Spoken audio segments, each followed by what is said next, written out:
करेंगे कि major aspect यानी कि संचार के और प्रमुख पहलू कौन से हैं। तो जानते हैं, पहला देखिए, मन में स्पष्टता यानी कि उचित योजना के साथ, यानी कि clarity in the mind with proper plan. आप देखिए कि आपके मन में स्पष्टता होनी चाहिए, आपके दिमाग में स्पष्टता होनी चाहिए। स्पष्टता किस चीज़ की है? देखिए, मान लीजिए आप एग्ज़ाम देने जा रहे हैं यूजी नेट के लिए। अब आपको पता ही है, आपके दिमाग में बिल्कुल क्लियर है, बिल्कुल स्पष्ट है कि क्या आपका सिलेबस है, क्या सिलेबस में आना है, किस हिसाब से पैटर्न आएगा एग्ज़ाम का, ऑफलाइन है ऑनलाइन है, कैसे आपको करना है। तो बिल्कुल आपके मन में स्पष्टता है, आपके दिमाग में स्पष्टता है। तो आपके मन में क्या है कि उचित प्लान भी है, आपके दिमाग में क्या है, उचित योजना भी है। आपको पता है कि देखिए कि यूजी नेट का एग्ज़ाम हर साल 2 बार होता है, तो 6 महीने मिलते हैं एक बार में। तो हमें कितनी तैयारी करनी, कैसे तैयारी करनी है, क्या क्या पढ़ना है, कैसे पढ़ना है, तो सब कुछ आपके जो मन में या माइंड में क्या है, स्पष्ट होता है। तो वो होता है मन में स्पष्टता या दिमाग में स्पष्टता। यह संचार के प्रमुख पहलू। दूसरी बात, आपको दूसरा एग्जाम्पल यहाँ पे देता हूँ कि आपने अगर किसी को मैसेज देना है, ठीक है, आपने किसी को मैसेज देना है, तो आपको पता है कि आपको उसको क्या समझाना है, किस हिसाब से समझाना है ना। तो वो है मन में स्पष्टता, दिमाग में स्पष्टता। आप किसी को कुछ चीज़ समझाओगे तो आपके दिमाग में स्पष्ट होगा ना कि मैं आपको इसको मैं ये बात समझाऊंगा, इसको मैं ऐसे करवाऊंगा, है ना, वो चीज़। संचार का उद्देश्य, देखिए दूसरी बात है पर्पस ऑफ कम्युनिकेशन। संचार का उद्देश्य क्या है? अगर आप किसी से कोई बात कर रहे हो, ठीक है, तो वो क्यों कर रहे हो, उसका उद्देश्य होता है, बिल्कुल, है ना। मैं ये लेक्चर बना रहा हूँ, क्यों बना रहा हूँ? कि ताकि आपको मैं संचार के बारे में बता सकूँ। ये संचार का उद्देश्य है। नेक्स्ट है संक्षेपण। संक्षेपण को इंग्लिश में कहते हैं समराइजेशन, यानी कि समराइज करना। समराइज का मतलब है कि जो आपने संचार किया है उसको समराइज करिए। आप देखिए कि आप जैसे कोई एनसीईआरटी की बुक पढ़ते हैं, चैप्टर के एंड में देखिए समरी लिखी होती है, ठीक है, सारणी। तो उसका मतलब क्या है कि जो आपने पूरे चैप्टर में पढ़ा है, तो एंड में आप देखिए कि आपने पूरे में क्या पढ़ा है। तो समराइजेशन क्या है, याद रखिए कि मान लीजिए आपने किसी को कोई चीज़ समझा दी है, तो उसको बिल्कुल एंड में समझाइए कि मैंने आपको ये समझाया है, तो आपको ये कैसा लगा, ठीक है। तो आपके दिमाग में बिल्कुल होना चाहिए कि मैं ये इसको समझाऊंगा और ये मैंने इसको समझा दिया, ठीक है। शिक्षण सहानुभूतिपूर्ण होना चाहिए। देखिए, शिक्षण सहानुभूतिपूर्ण बिल्कुल होना चाहिए। ये क्लासरूम कम्युनिकेशन की बात है यहाँ पे, ठीक है, ये क्लासरूम कम्युनिकेशन की बात हो रही है यहाँ पे, कक्षा संचार की। देखिए उसमें क्या है, शिक्षण सहानुभूतिपूर्ण होना चाहिए। जो शिक्षक है, जो टीचर सहानुभूतिपूर्ण हो। सहानुभूति का ये मतलब है कि मान लीजिए कि किसी को अगर शिक्षक क्लास में पढ़ा रहा है, कक्षा में अगर किसी को कोई चीज़ ना समझ में आए, वो से क्यों समझ नहीं आ रहा स्टूडेंट को, तो वो शिक्षक को समझना चाहिए, सहानुभूति रखनी चाहिए, है ना। नेक्स्ट है मूल्यांकन, यानी कि एवेल्यूशन। मूल्यांकन का मतलब है कि मूल्यांकन करना, ठीक है, एवेल्युएट करके देखना कि संचार के माध्यम से जो सीखा गया है वो कैसे है, कितना सीखा गया है, कितना समझा गया है, उसको एवेल्युएट करना। नेक्स्ट है मोटिवेशन, ठीक है। देखिए कक्षा संचार की बात हो रही है, बिल्कुल याम संचार की बात नहीं है, ये कक्षा संचार की बात है। तो यहाँ पे आपको मैं बता रहा हूँ, ये प्रेरणा के लिए, मोटिवेशन के लिए। कक्षा में देखिए क्या होता है कि संचार कैसे होता है, एक टीचर और स्टूडेंट के बीच में, इनके शिक्षक और विद्यार्थी के बीच में। अब देखिए शिक्षक को क्या करना चाहिए, हमेशा मोटिवेट करते रहना है स्टूडेंट को। जैसे मान लीजिए मैं आपको कहूँ कि आपको मोटिवेट करूँगा हमेशा ही कि आप इस बार जेआरएफ कर सकते हो, बिल्कुल थोड़े समय में भी स्मार्ट वर्क के ज़रिए अच्छी तैयारी कर सकते हो।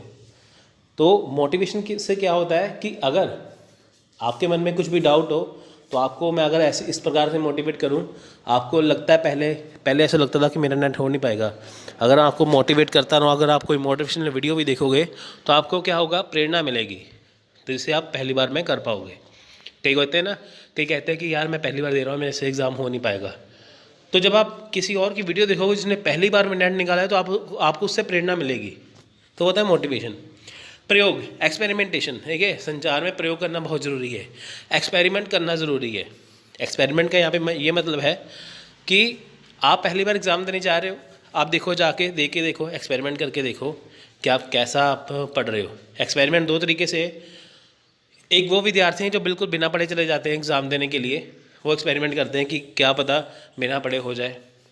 एक जाते हैं बिल्कुल तैयारी करके अच्छे से, तो वो भी एग्ज़ाम देते हैं, ठीक है, वो है एक्सपेरिमेंटेशन।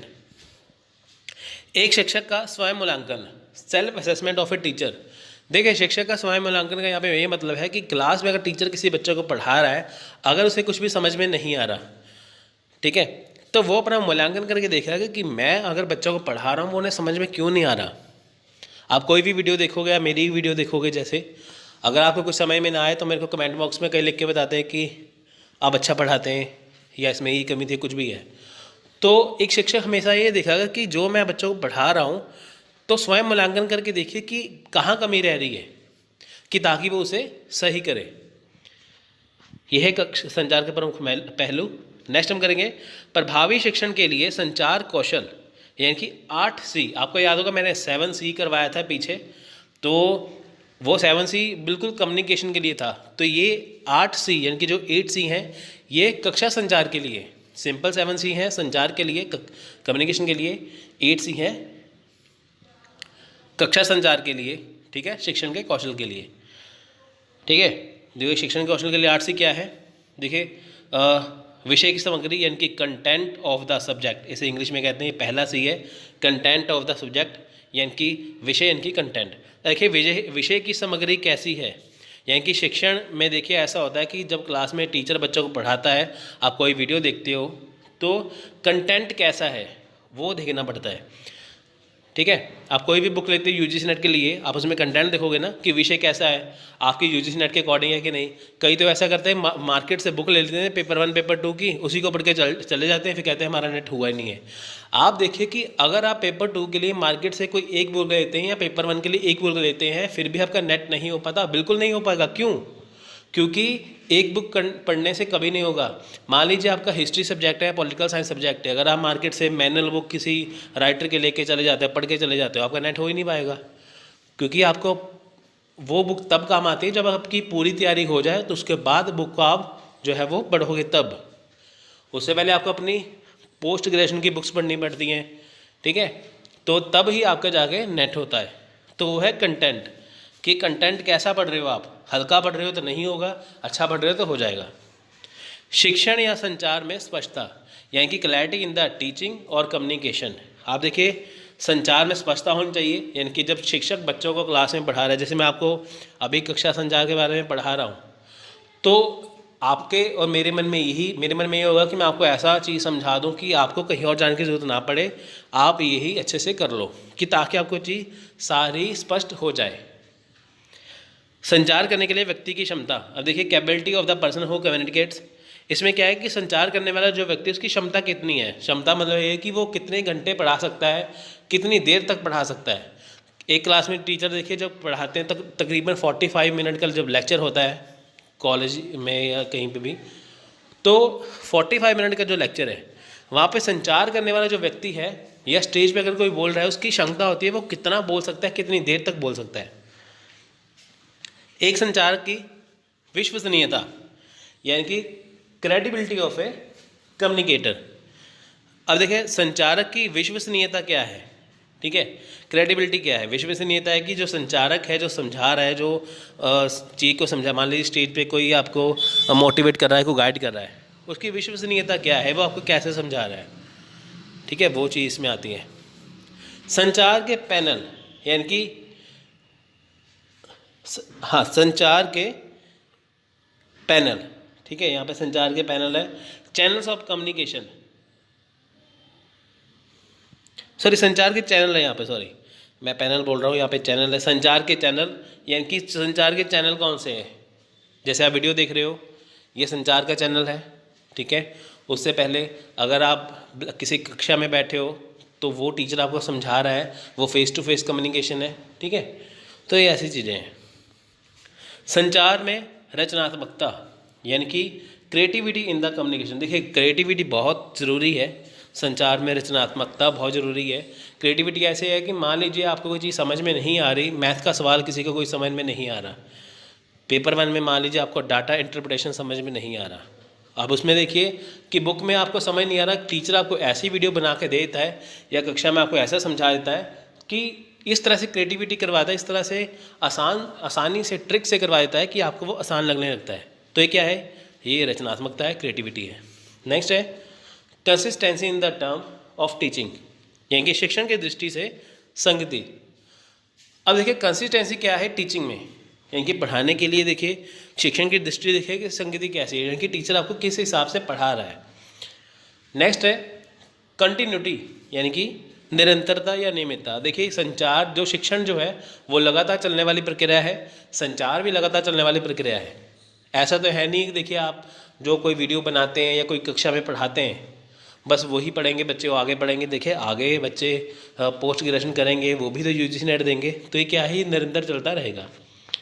अब हम बात करेंगे प्रभावी संचार के आयाम की, यानी कि डायमेंशन ऑफ इफेक्टिव कम्युनिकेशन। यहाँ पे कुछ नहीं, यहाँ पे टीचर की फुल फॉर्म बताई गई है क्या है। देखिए टी से टैक्ट और है टेनेसिटी यानी कि टैक्ट और तब, ई से है उत्साह और ऊर्जा एंथुसिज्म और एनर्जी, ए से योग्यता अनुकूलता महत्वाकांक्षी और प्राप्त करने की क्षमता यानी कि aptitude adaptability ambitious and ability to achieve, C से है संचार कौशल स्पष्टता परामर्श यानी कि हम्बल ऑनेस्ट एंड होलिस्टिक। और यहाँ से नेक्स्ट है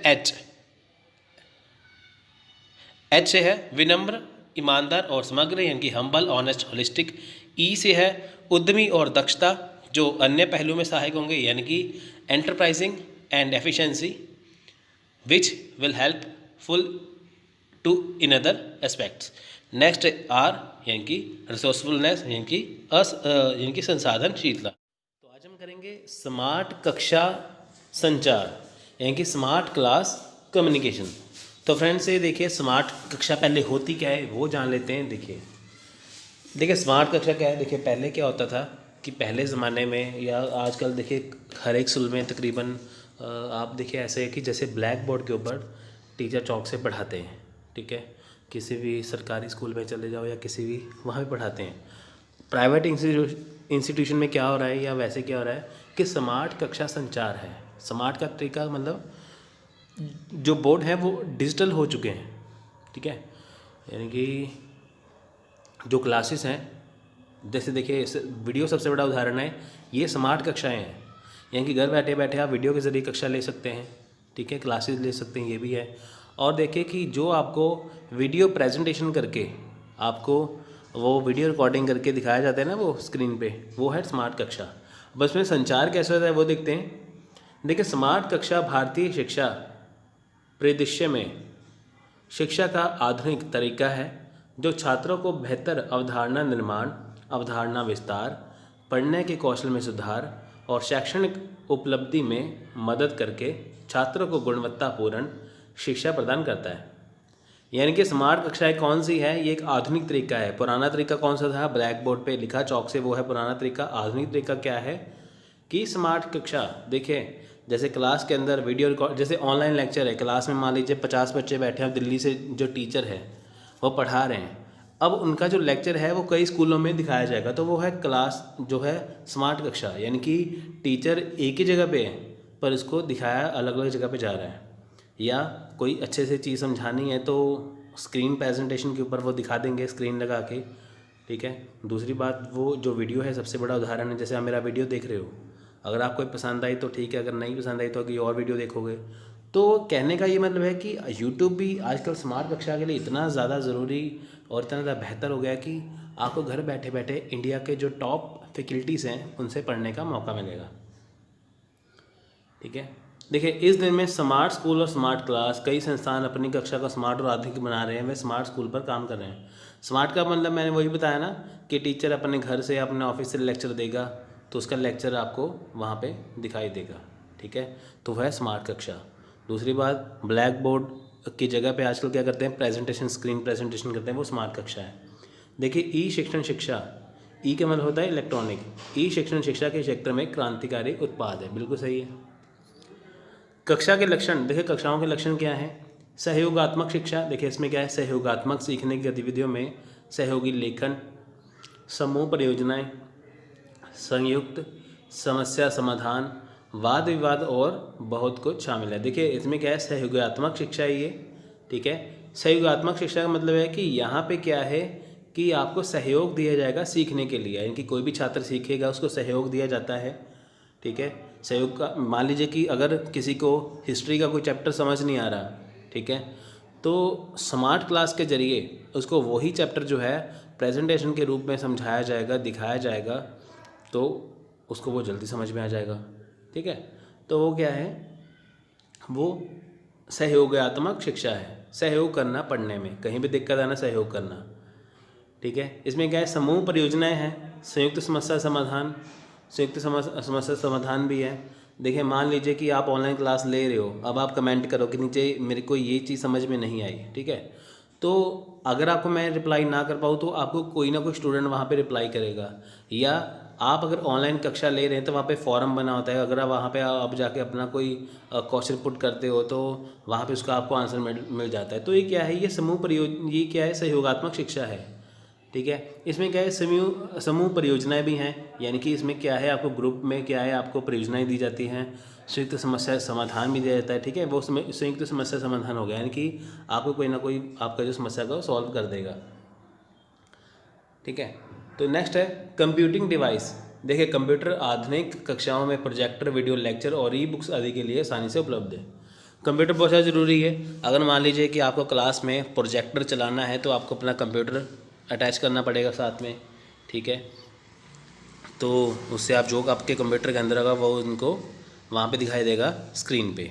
ठीक है, और अगर आपको यूट्यूब पे वीडियो देखना है तो चलो आजकल तो फ़ोन में ही सारा कुछ है, कंप्यूटर की इतनी ज़रूरत नहीं पड़ती, पर फिर भी कंप्यूटिंग डिवाइसेस हैं। ठीक है, जिससे आपको क्या है कि सारी चीज़ें देखने में आसानी हो जाती है। ई बुक्स है, अब ई बुक्स का ये मतलब है कि जैसे आपने PDF डाउनलोड कर लिया, ठीक है, तो वो बात होगी ई बुक्स की। तो आजकल आसानी से उपलब्ध है। ई बुक्स का सबसे बड़ा फ़ायदा है कि हमें मान लीजिए कि आप पेपर 1 के लिए अगर आपके पास ई बुक्स पड़ी हैं, जैसे हम पेपर 1 के लिए अपने PDF प्रोवाइड करवाते हैं। अगर मान लीजिए कि आप पेपर 1 की कहीं बुक लेके जाते हो, मान लीजिए कहीं आप रिश्तेदार के चले गए या आप एग्ज़ाम वाले दिन बुक लेके गए, तो अगर आपकी वहाँ पे बुक गुम जाती है तो वो सबसे बड़ा कारण है। सबसे बड़ी बात है कि आपको बुक अपने साथ कैरी करना पड़ेगा, लेके जाना पड़ेगा। बट अगर यहाँ पे ई बुक्स अगर आप लेके जाते हो, वो तो आपके फ़ोन में पड़ा रहेगा, फ़ोन आपके हमेशा साथ रहेगा, तो ई बुक्स आपको कहीं पे भी लेके ई बुक्स में आपको कोई भी परेशानी नहीं होती। इसमें आपको बुक्स नहीं उठानी पड़ती, जब मर्जी फ़ोन उठाया ई बुक्स पढ़ा, काम ख़त्म। पारस्परिक सम्मान, देखिए शिक्षकों और छात्रों को हमेशा एक दूसरे के लिए सम्मान होना चाहिए। छात्रों को अपने मूल्य का पालन करना चाहिए क्योंकि वे हमेशा उनसे मार्गदर्शन प्राप्त करेंगे। साथ ही शिक्षकों को छात्रों को आत्मविश्वास के साथ बोलने और उनकी राय को महत्व देने के लिए प्रोत्साहित करना चाहिए। देखिए यहाँ पे क्या है कि जो शिक्षक है और जो छात्र है, दोनों को ही एक दूसरे के लिए सम्मान करना चाहिए। अब देखिए छात्र जो है हमेशा ही शिक्षक से सीखते हैं, टीचर से सीखते हैं, तो उनका आदर करना चाहिए टीचरों का। तो उनको, क्योंकि देखिए उनसे ही वो सीखेंगे, तो उनका आदर करना ज़रूरी है। और साथ ही शिक्षकों को भी ये चाहिए कि वो भी छात्रों को आत्मविश्वास बनाए रखें। बट देखिए आजकल क्या होता है, आप कोई भी वीडियो देख लो, अगर कोई भी टीचर अच्छा पढ़ा रहा है, अगर आप स्कूल की बात करो, अगर आप कॉलेज की बात करो, अगर आप यूनिवर्सिटी की बात करो, अगर आप ऑनलाइन बात करो, तो आप देखो कि मान लीजिए कहीं टीचर आपको पढ़ा रहा है, अगर आप उससे नॉलेज ले रहे हो, तो कई छात्र इतनी गलत कमेंटिंग कर देते हैं नीचे, ठीक है, या वो एहसान करके ऐसा करते हैं। देखिए मान लीजिए कि आप कहीं पे पेड क्लासेस ले रहे हैं, तो कुछ स्टूडेंट ऐसे होते हैं कि वो एहसान रखें कि हाँ हमने पैसे दिए हैं ऑनलाइन में तो हम क्लासेस ले रहे हैं, या ऑफलाइन में ऐसे होता है हम पैसे दे रहे हैं, हम पढ़ रहे हैं, तो वो एक एहसान करते हैं। तो ऐसी बात नहीं होनी चाहिए। तो देखिए शिक्षकों का अगर आप समझेंगे, उनके अगर बातों का अगर आप पालन करेंगे, तभी आप आगे बढ़ पाओगे, क्योंकि उनसे मार्गदर्शन आपको प्राप्त करना होगा। ठीक है, तो साथ ही शिक्षकों को चाहिए कि जैसे वो उनको आत्मविश्वास के साथ बोलने और उनकी राय को महत्व देने के लिए प्रोत्साहित करें। तो ये बातें दोनों के लिए लागू होती हैं। नेक्स्ट है मूल्यांकन। देखिए मूल्यांकन सबसे बड़ी बात है। नियमित मूल्यांकन शिक्षकों द्वारा किया जाता है, हालांकि विभिन्न विधियां जो परीक्षणों तक ही सीमित नहीं है, ये क्विज और पोल आयोजित करके कर सकते हैं। देखिए मूल्यांकन क्या है कि ज़रूरी नहीं है कि आपने मतलब कि जो नियमित कक्षाएं ली जाएं तभी आपका जो मूल्यांकन होगा। जैसे जो क्विज़ कर सकते हैं, जैसे मान लीजिए अगर आपने जैसे मान लीजिए आपने पेपर 1 की पूरी तैयारी कर ली, ठीक है, तो ऐसा नहीं है कि मान लीजिए कि आप जहाँ पे पढ़ रहे हैं तो वही आपको टेस्ट लेंगे तभी आप पास हो पाएंगे। उसके अलावा आप कहीं पे भी कुछ भी क्वेश्चन सॉल्व करके देख सकते हैं, चाहे वो प्रीवियस ईयर के हो, चाहे आप कुछ भी हो करके देख सकते हैं। अगर आपके वो सॉल्व हो जाते हैं तो उससे आपका मूल्यांकन हो जाएगा कि हाँ आप कितने पानी में हैं या आप कितना आपने कर लिया है।